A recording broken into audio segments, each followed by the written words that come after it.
Welcome back to our video series on World War I. This will be part 2 in our series, which will focus on the trench warfare that occurred on the Western Front, as well as some of the new technologies that were being utilized in the fighting. Where we left off yesterday, we were talking about the beginnings of the war and the chain reaction that occurred once the assassination of Archduke Franz Ferdinand occurred, and how all of the different nations that had developed alliances with each other soon were involved in a large-scale conflict. Now, fighting really began in Belgium after Germany invaded Belgium on their way to France.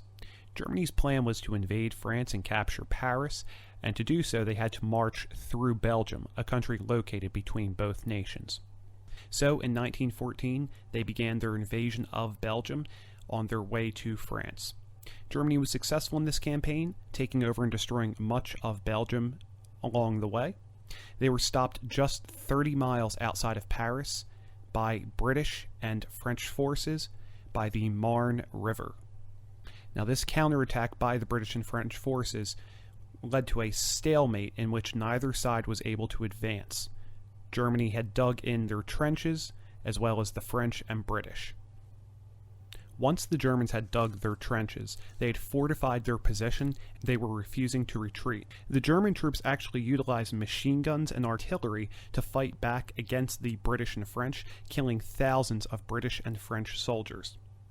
In a response to this, the British and French began to dig their own trenches and use machine guns and artillery to fire back at the German soldiers. This led to a stalemate in which neither side was able to advance nor retreat. It was easier to defend in this type of fighting than it was to attack. Because of this, approximately 450 miles of trenches were dug through Belgium by German, French, and British forces. This area of battle soon became known as the Western Front. There was fighting also occurring within the Middle East, Africa, and Eastern Europe as well. However, the Western Front became the crucial battleground for the war. Whoever won the Western Front would ultimately end up winning World War I. The Western Front soon became a meat grinder for soldiers. Thousands of soldiers would be killed from both sides, as advancements in technology and weaponry made it more difficult to attack. Machine guns were used to cut down men charging at trenches, as well as artillery shells and poison gases killed thousands of men. Some of these poison gases included things such as mustard gas and deadly chlorine gas. Generals would carelessly send men on charges trying to capture the other side. These men were forced to run across battlefields with little to no cover and charge at the enemy's trenches. Oftentimes, the enemy, which had been strongly fortified, would use their machine gun weapons to cut down anyone attacking them. This led to massive casualties and death and destruction of men. Trench warfare led to harsh living conditions for the soldiers involved. Soldiers were forced to live in holes in the ground with little to no cover and little to no shelter from the elements. Oftentimes, they ended up developing diseases such as trench foot, shell shock, and lice.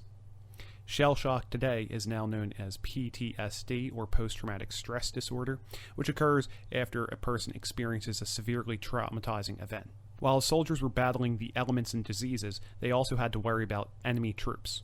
Soldiers could be killed by enemy snipers, artillery shells, or poison gases that might be fired at them at any time.